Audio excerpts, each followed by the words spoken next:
नमस्कार. रुचकर स्वाद यूट्यूब चॅनलमध्ये तुम्हा सर्वांचं मनापासून स्वागत आहे. तर 20 ते 25 मिनिटांमध्ये होणारी ही थाळी आहे आणि विशेष म्हणजे अचानक आपल्या घरी पाहुणे आले किंवा जेव्हा आपल्याला काहीतरी स्पेशल करायचं असतं तेव्हा तुम्ही ही झटपट थाळी बनवू शकता आणि कमी साहित्यामध्ये आणि चवीला इतकी भन्नाट अशी होते. चपाती तर अगदी ओठाने खाता येईल इतकी परफेक्ट अशी होते. पिवळं वरण कशा प्रकारे बनवलं म्हणजे पाहुणे सुद्धा खुश होतील किंवा आपल्या घरातले व्यक्तीसुद्धा. थोडंसं गोडाचा पदार्थ म्हटलं तर झटपट असा काय होईल, तर इथं आपण अगदी झटपट होणारी तांदळाची खीर ही कशा प्रकारे बनवली हेही पाहूयात. अगदी मोजक्या साहित्यामध्ये आणि खमंग मात्र तितकीच. पनीरची भाजी तर जास्तीत कुठलंही साहित्य न वापरता सुद्धा बोट चाटून खाल अशी ही पनीरची भाजी होते. दिसायला सुद्धा तितकीच मस्त दिसते आणि चवीला सुद्धा तितकीच भन्नाट झालेली आहे. कुठल्या कार्यक्रमात सुद्धा खाल्ली असेल पण इतकी चवदार मात्र बिलकुलच होणार नाही. तर अशी ही पनीरची भाजी आपण इथं बनवलेली आहे. आणि चपाती जर म्हणाल ना तर बघता क्षणी खावीशी वाटणारी ही चपाती इतकी मऊसूत, अगदी छोटं बाळ ते वयस्कर व्यक्तीसुद्धा अगदी सहज खातील इतकी मस्त ही चपाती होते. तर पीठ कशा प्रकारे मळायचे किंवा चपाती कशी भाजायची ही या व्हिडिओमध्ये सांगितलेलं आहे. तर अशी ही साधी सोपी थाळी आहे. एवढे पदार्थ करण्यासाठी फक्त 20 मिनिट आपल्याला वेळ लागतो. तर कशा प्रकारे केलं म्हणजे आपला हा स्वयंपाक अगदी झटपट होईल. चला तर मग आपण रेसिपीला सुरुवात करूयात. तर अगोदर इथं मी 1 वाटी तुरीची डाळ कुकरच्या डब्यामध्ये टाकून ही स्वच्छ धुवून घ्यायची आहे आणि झटपट स्वयंपाक करायचा आहे. त्यामुळे कुकरला डाळ आणि भात लावायचा आहे. त्यामुळे वेळसुद्धा वाचतो आणि आपला स्वयंपाकसुद्धा पटकन होतो. तर त्यामध्ये अर्धा तांब्या पाणी टाकून घेतले, पाव चमचा हळदी पावडर, अर्धा चमचा मीठ टाकले. आता तांदूळ टाकून घ्यायचा आहे. तुम्हाला कितपत भात बनवायचा आहे. इथे मी 2 वाटी म्हणजेच पाव किलो तांदूळ कुकरच्या डब्यामध्ये टाकून घेतले. 2 वेळा धुवून घेतल्यानंतर याच्यामध्ये आपल्याला एका वाटीला 1.5 वाटी पाणी, अशा प्रकारे 3 वाटी पाणी आपल्याला इथे ॲड करायचं आहे. हे प्रमाण अगदीच परफेक्ट आहे. पहिल्यांदा जरी स्वयंपाक करत असाल तरी. अर्धा चमचा मीठ टाकून घेतले आणि इथं हे मीठ टाकल्यानंतर थोडंसं ढवळून घ्यायचं आहे. आता कुकरमध्ये स्टँड ठेवलेला आहे आणि 1 तांब्या पाणी टाकून घ्यायचं आहे म्हणजे व्यवस्थित हे कुकरला बसेल, सांडणार वगैरे नाही. नाहीतर असे जर डबे ठेवले तर असं हादरून भात किंवा डाळ हे खाली जाऊ शकतं. आता 2-3 चमचे तेल टाकून घेतले, ताट ठेवून घ्यायचं आणि कुकरला 3 शिट्ट्या करायच्या आहेत. भातसुद्धा मऊसूत शिजतो आणि डाळसुद्धा. आता कुकरला शिट्ट्या होईपर्यंत आपण दुसरी तयारी करूयात. इथं मी 2 ते 3 ग्लास गव्हाचं पीठ घेतले, अर्धा चमचा मीठ टाकून घ्यायचे आणि हे पीठ आपल्याला मळून घ्यायचं आहे. कुकर लावलं की पीठ मळायचं म्हणजे चपात्या अगदीच मऊसूत होतात आणि 2 दिवस जरी ठेवल्या ना तरी नरम राहतात. आणि पीठ मळताना थोडं थोडं पाणी टाकून पीठ मळायचं म्हणजे कणकण भिजला जातो. त्यामुळे चपाती वातड होणार नाही किंवा निब्बर होणार नाही. आणि पीठ सैलसर भिजवायचं म्हणजे खूप पातळसुद्धा नाही, खूप घट्टसरसुद्धा नाही. थोडंसं मीडियम जरी मळून ठेवलं ना तर आपली पूर्ण तयारी होईपर्यंत पीठ छान मुरलं जातं आणि त्यामुळे चपाती अगदी मऊसूत आणि नरम अशी होते. तर इथं बघा पीठ मळताना अगदी थोडंसं पाणी, म्हणजे जितकं तुम्ही व्यवस्थित एकदम पाणी टाकलात पटकन पीठ मळणार तर मग ती चपाती व्यवस्थित होत नाही. तर अशा प्रकारे छान असं हे पीठ आपल्याला मळून घ्यायचं आहे. इथे मी तेलाचा वगैरे बिलकुल वापर केलेला नाही, तरी पण एकदम मऊसूत चपात्या आपल्या तयार होतात. तर पीठ हे छान असं मळून घ्यायचं आहे. तर कुकर लावल्याबरोबर आपलं पीठ मळून झालेलं आहे. आता हे बाजूला करून घेऊया. आता इथं पनीरच्या भाजीसाठी कढई ठेवून घेतल्यानंतर त्यामध्ये 1 ते 1.5 पळी तेल टाकून घ्यायचं किंवा तुमच्या आवडीनुसार. तर आता याच्यामध्ये मीडियम साईजचे 2 कांदे कट करून घेतलेत. आता हे आपल्याला खूप काळसर किंवा लालसर भाजून घ्यायचे नाही, तर पातळ कट करून घ्यायचे म्हणजे पटकन कांदा परतला जातो. थोडंसं मीठ टाकायचं म्हणजे कांदा जे आहे ते पटकन भाजला जातो. आता हाय फ्लेमवर आपल्याला कांदा हलकासा ब्राऊन होईपर्यंत भाजून घ्यायचा आहे. त्यामुळे ग्रेव्हीला थिकनेस छान येते आणि एकजीवपणा पण येतो. आता हा कांदा आपण भाजून घेऊया. तर खूपसुद्धा काळसर वगैरे कांदा करायचा नाही, त्यामुळे ग्रेव्हीला चव छान लागते. तर हा कांदा भाजलेला आहे, काढून घेऊया. तर ह्या पद्धतीनेच आपल्याला कांदा भाजून घ्यायचा आहे, जास्त वेळ बिलकुल भाजायचा नाही. आता हा एक कांदा काढून घेतल्याच्यानंतर हे बघा अशा प्रकारे झालेला आहे.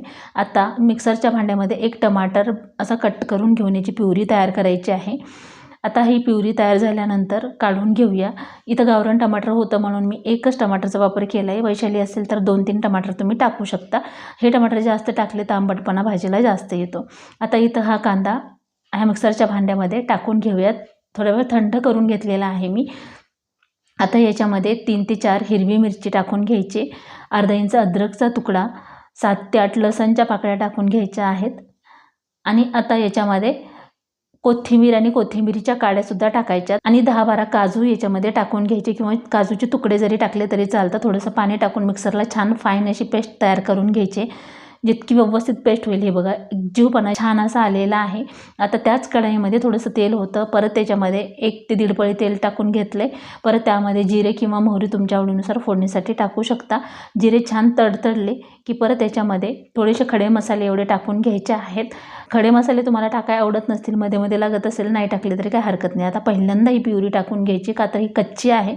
टमाटर आपण परतून किंवा भाजून बिलकुल घेतलेला नाही। आता ही टमाटर जे आहे ते 2च मिनिट आपल्याला परतून घ्यायचं आहे, जास्त वेळ परतायची गरज नाही। हाय फ्लेमवर आपल्याला हे परतून घ्यायचं आहे। लो फ्लेमवर जर परताय गेलं तर जास्त वेळ लागतो आणि त्याला पाणी सुटतं। तर 2 मिनिट झालेले आहेत। आता इथं 1 चमचा बेडगी मिरची पावडर टाकून घेतलेली आहे, पाव चमचा हळदी पावडर, अर्धा चमचा मीठ। आता हे परत हलवून घ्यायचं आहे। बेडगी मिरचीमुळे भाजीला रंग छान येतो आणि चवसुद्धा मस्त अशी लागते। 1 चमचा लाल तिखट टाकून घेतलेला आहे, तुमच्या आवडीनुसार कमी जास्त करू शकता।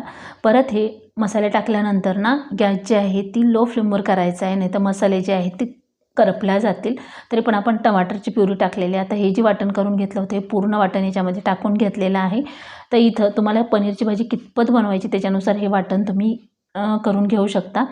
तर इथं हे वाटण टाकल्यानंतर एकजीवपणा येईपर्यंत ह्याला हलवून घ्यायचे। आता अर्धा चमचा धने आणि जिरेची पावडर, पाव चमचा गरम मसाला आणि इथं मी सुहानाचा पनीर मसाला वापरलेला आहे। तुमच्याकडे नसेल तर आहे हेच वापरलं तरी चालतं, म्हणजे धने जिरे पावडर आणि घरगुती गरम मसाला किंवा किचन किंग मसाला वापरला तरी मस्त अशी भाजी होते। आता हे मिक्सरच्या भांड्यामध्ये थोडं पाणी टाकून याच्यात ॲड केले, परत हलवून घ्यायचं आहे। आता याला ना तेल सुटेपर्यंत छान शिजवून घ्यायचं आहे। जेवढं तुम्ही ग्रेव्ही छान शिजवाल तेवढी त्याची चव व्यवस्थित लागते। आता आणखीन डबल पाणी मी टाकलं आहे, पहिलं पाणी आटल्यामुळे। तर परत ह्याला अर्धा कप पाणी टाकून छान तेल सुटेपर्यंत शिजवून घ्यायचं आहे आणि याच्यावर झाकण ठेवायचं म्हणजे ओढणार नाही। तर साधारण 2 ते 3 मिनिटानंतर बघा छान असं तेल सुटले। आता याच्यामध्ये मटर टाकून घेऊया, परत ह्याला 2-3 मिनिटासाठी आपण शिजवून घेणार आहोत, म्हणजे मटर पण शिजतात आणि तेल पण सेपरेट होतं। तर बघू शकता तेल छान असं सेपरेट झालेलं आहे, म्हणजेच आपली ग्रेव्ही मस्त अशी शिजलेली आहे किंवा एकजीवपणा याला छान आलेला आहे। तर अशा प्रकारे नक्की पनीरची भाजी तयार करून बघा। हॉटेलपेक्षाही भन्नाट चवीची आणि दिसायलासुद्धा तितकीच छान दिसते। आता हे मटारला मी उकडून वगैरे घेतलेलं नाही, तर वाफेवर सुद्धा शिजले जातात। परत मी अर्धा कप पाणी याच्यामध्ये ॲड केलेलं आहे। तर ताजे फ्रेश मटार सध्या मार्केटमध्ये येतात ते वापरलेत, तर हे शिजतासुद्धा लवकर कवळे असल्यामुळे। आता हे परत पाव चमचा मीठ टाकून घेतले, कमी वाटलं। आता हे पनीरचे तुकडे याच्यामध्ये टाकून घ्यायचे आहेत आणि याला पनीरचे तुकडे टाकल्यानंतर जास्त वेळ शिजवायचं नाही, 2-1 मिनिटच फक्त याला एक उकळी आणायची आहे। आणि जर का तुम्हाला पनीर थोडंसं परतून घ्यायचं असेल तर ते थोडंसं कोमट पाण्यात टाकून थोडंसं मीठ टाकायचं, म्हणजे पनीर हार्ड होणार नाही। पण इथं नरम पनीर आवडतं त्यामुळे अशा प्रकारे केलेलं आहे। तर 3 मिनिटामध्ये बघू शकता एकदम छान असं आपली पनीरची भाजी तयार झाली। तुम्हाला थिकनेस किती ठेवायची त्यानुसार पाण्याचा वापर इथं करू शकता। ते बघा एकदम मस्त अशी झटपट आपली पनीरची भाजी तयार झालेली आहे, चवीला इतकी भन्नाट अशी होते। तर आता ही थंड होण्यासाठी ठेवून द्यायची किंवा बाजूला करून घ्यायची। थोडीशी आपण याच्यावरती कोथिंबीर टाकून घेऊया। तर अशा प्रकारे आपली झटपट पनीरची भाजी तयार झाली आहे। 2-3 हिरवी मिरची याच्यावरती टाकून घेतली आहे। थोडंसं गरम आहे कढई, तोपर्यंत आपण परत ह्याला झाकून ठेवणार आहोत, तसंच उघडं ठेवायचं नाही। तर एकदम मस्त अशी ही भाजी झालेली आहे आणि परत त्याला थोडंसं घट्टसरपणा येतो। याच्यावर झाकण ठेवून आपण बाजूला करून घेऊया। तर आपलं कुकरसुद्धा तयार झालेलं आहे, म्हणजेच कुकरच्या 3 शिट्ट्या होऊन थोडंसं थंडसुद्धा झाले। तर इथं बघा भात एकदम मस्त असा मऊसूत शिजलेला आहे, डाळसुद्धा 3 शिट्ट्यामध्ये। हे पिजनचं कुकर असल्यामुळे छान असं कुकरच्या डब्याला असो किंवा असं शिजलेलं आहे, काढून घेतलेलं आहेत। आता वरण करण्यासाठी इथं कढईमध्ये 2 पळी तेल टाकून घेतले। तेलाचं प्रमाण तुमच्या आवडीनुसार टाकू शकता। जिरे आणि मोहरी फोडणीसाठी टाकून घेतलेली आहे। आता आपण याच्यामध्ये थोडंसं चॉप करून घेतलेला लसण 7-8 पाकळ्या टाकून घेतलेला आहे। लसण छान लालसर झाला की याच्यामध्ये 5-6 हिरव्या मिरच्या तिखट असणाऱ्या टाकून घ्यायच्यात। आपण इथं पिवळं वरण बनवतोय आणि थोडीशी कोथिंबीर टाकून घ्यायची। गॅस थोडंसं लो फ्लेमवर करायचा आहे आणि ही डाळ न घरटून घेता अशीच याच्यामध्ये ॲड करून घ्यायची आहे आणि याच्यामध्ये थोडंसं पाणी टाकून घ्यायचं आहे, तुम्हाला घट्टसरपणा कितपत पाहिजे त्याच्यानुसार। अगदी थोडीशी उकळी आली की ही वरण आपण बाजूला करून घेणार आहोत. तर दिसायला बघा किती मस्त वरण दिसते. थोडंसं वरण शिजलं की त्याला तिखटपणा येतो. याच्यामध्ये लाल मिरची पावडर न टाकतासुद्धा, पण अशा प्रकारे थोडं वेगळं काहीतरी केलं तर सर्वजण आवडीने खातात. तर अशा प्रकारे आपलं वरण तयार झालेलं आहे. अर्धा चमचा मीठ टाकून घेतलेलं आहे. मगाशी सुद्धा मीठ टाकून घेतलं होतं, पण तुमच्या आवडीनुसार कमी जास्त टाकू शकता. आता थोडीशी उकळी आली की ही बाजूला करून घ्यायचं आहे आणि झाकून ठेवायचं आहे. थोडीशी कोथिंबीर टाकलेली आहे. आता बाजूला करून घेतले. खीर करण्यासाठी मी इथं थोडंसं भात घेतलं आहे, साधारण 1 पळी भरून, आणि ते अशा प्रकारे मॅश करून घ्यायचं आहे. भात छान शिजला की असा स्मूथपणा येतो आणि तुम्हाला खीर करण्यासाठी वेगळं काही वापरायची गरज नाही. किंवा तुम्ही इथं झटपट करायची असेल तर रव्याची सुद्धा खीर करू शकता, पण तांदळाची खीर चवीला मस्त अशी लागते. पण मला खीरमध्ये थोडंसं असं तांदूळ मोठं मोठं असेल ना तर ते आवडतं, त्यामुळे मी अशा प्रकारे करते. जर का तुम्हाला वेळ नसेल किंवा तुमचं भात शिजला व्यवस्थित नसेल तर तुम्ही मिक्सरच्या भांड्यामध्ये थोडंसं दूध टाकून फिरवून घेतलं तरीही चालतं, पण तुमच्या आवडीनुसार तुम्ही करून घेऊ शकता. आता इथं किंवा कढई छोटी ठेवलेली आहे, त्यामध्ये 1 चमचा तूप टाकले आणि 5-6 काजू आणि 5-6 बदाम चॉप करून घेतलेले आहेत, ते टाकून घेतलेले आहेत. निम्मे काजू बदाम मी बाजूला करून घेतलेत गार्निशिंगसाठी. आता परत ह्याला थोडंसं हलकंसं परतून घेतल्याच्यानंतर याच्यामध्ये आपण दूध टाकून घेणार आहोत. गॅस अगदीच लो फ्लेम किंवा बंद करून घ्यायचा आहे दूध टाकताना, म्हणजे उडणार नाही. तर आवडीनुसार तुमच्या करू शकता म्हणजे दुधाचा वापर. तर इथं 3 ते 4 चमचे साखर टाकून घ्यायची आहे. तर 1 ग्लास दुधाचा मी वापर केलेला आहे. आणि आता याच्यामध्ये थोडीशी वेलची पावडर टाकून घेतलेली आहे, म्हणजे खिरीची चव छान लागते. दूध थोडंसं उकळलं की आपण याच्यामध्ये जे भात आपण मॅश करून घेतलेला आहे ते टाकून घ्यायचं आहे. त्यामध्ये थोडंसं दूध टाकून परत त्याच्यात ॲड करायचं, म्हणजे पटकन मिक्स होतं. एक उकळी आली की आपली खीरसुद्धा तयार होते. अगदी झटपट होते ही खीर. जास्त वेळ लागत नाही किंवा जास्त तामझाम करायची गरज नाही. थोडंसं शिजण्यासाठी छोट्या गॅसवर तुम्ही अगदीच बारीक फ्लेम करून किंवा लो फ्लेम करून शिजवून घेऊ शकता. लो फ्लेमवर छान अशी शिजवून घ्यायची. ही जी तुपाची तवंग आहे तो जशास तसा राहतो. तर एक उकळी आलेली आहे, बाजूला करून घेऊया. आता पीठसुद्धा आपलं बाकीची तयारी होईपर्यंत मस्त मुरलेलं आहे. थोडासा तेलाचा हात लावून घ्यायचा आणि ह्या पिठाला छान मळून घ्यायचं. तर बघा अशा प्रकारे पीठ व्हायला पाहिजे. तेव्हा चपाती जी आहे तर पहिल्यांदा जरी करत असाल ना तर एकदम मऊसूत अशी होते, आणि 2 दिवस जरी ठेवली ना तर बिलकुल निब्बर किंवा वातळ अशी चपाती होणार नाही. चवीला सुद्धा इतकी भन्नाट होते की तुम्ही कोरडी जरी चपाती खाल्ली ना बिना भाजीची तरी खावीच वाटेल अशी ही चपाती होते.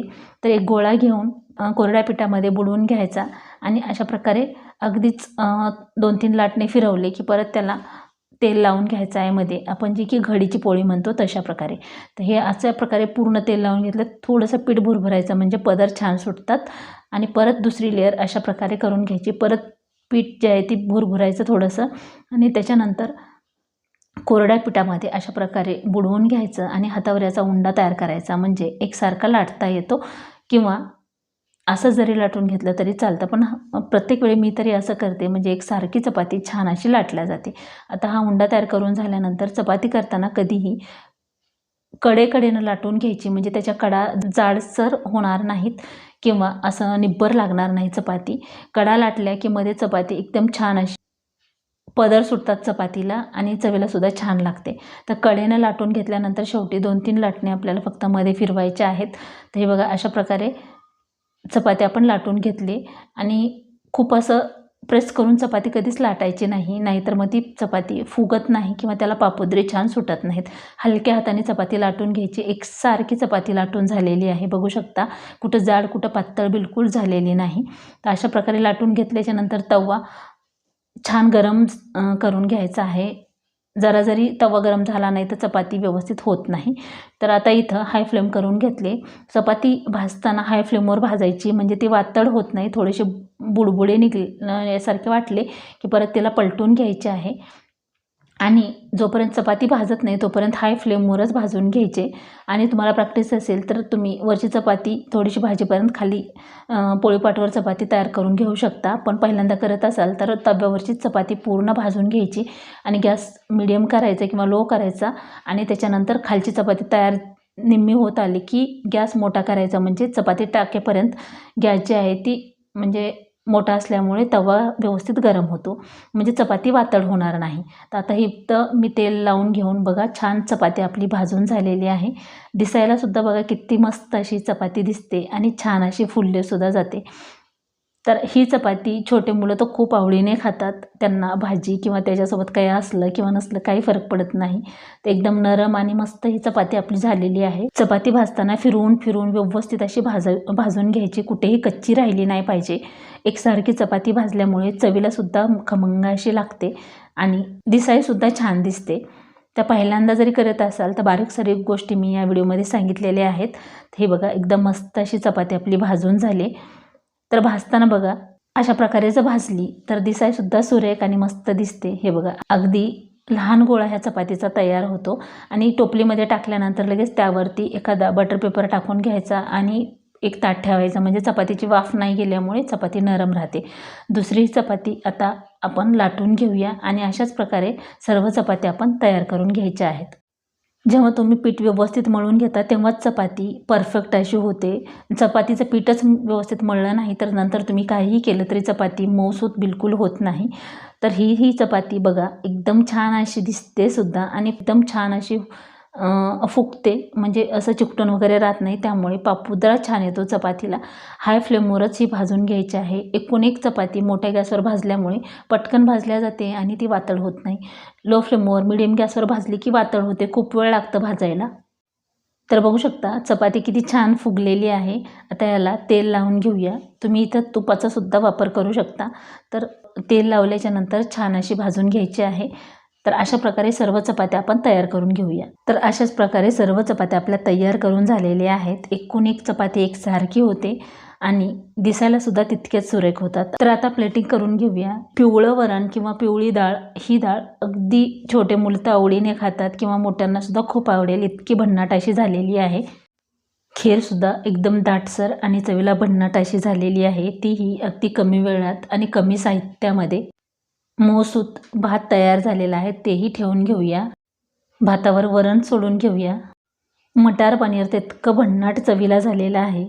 तर ही जी मटार पनीर आहे तुम्ही एक वेळ जर बनवाल ना तर नेहमी ह्याच पद्धतीने आणि अशाच प्रकारे बनवून खाल. इतकं चवीला भन्नाट असं झालेलं आहे. दिसायसुद्धा बघा किती सुरेख आणि मस्त ही भाजी दिसते. वाटणार नाही की आपण ही घरी बनवलेली आहे. एखाद्या रेस्टॉरंटसारखे ही पनीर किंवा पनीर मसाला दिसतो. आता ताटामध्ये चपाती ठेवून घेऊया. तर चपाती बघा किती जरी अशी फोल्ड केली तरी तुटत नाही किंवा खराब होत नाही, म्हणजे वातड वाटत नाहीत. एकदम मऊसूत आणि मस्त ही चपाती आपली तयार झालेली आहे. एकूण एक चपाती तितकीच मऊसूत झालेली आहे. ही आणखीन एक चपाती आपण प्लेटमध्ये ठेवून घेऊया. कांद्याचे काप आणि थोडंसं लोणचं ठेवून घ्यायचं आहे. तर तळण नसेल ना तर ताट एवढं व्यवस्थित वाटत नाही, पण आमच्या घरामध्ये ना सर्वांना सर्दी खोकला झाल्यामुळे मी इथं तळण बनवलेलं नाही. तर तुम्ही आवर्जून प्लेटमध्ये ठेवा. तर अशा प्रकारे झटपट होणारी 20 मिनिटामध्ये तयार होणारी ही थाळी कशी वाटली ते कमेंट करून नक्की सांगा. तर तुम्ही पाहुणे आल्यावर बनवा किंवा स्पेशल इव्हेंटला बनवा. तर आजची ही कमी वेळेत होणारी थाळी तुम्हाला कशी वाटली ते कमेंट करून नक्की सांगा. व्हिडिओ आवडला असेल तर लाईक करा, शेअर करा, सबस्क्राईब करा आणि पूर्ण रेसिपी पाहिल्याबद्दल धन्यवाद. चला तर भेटूया अशाच एका छानशा रेसिपीमध्ये. Bye bye and take care.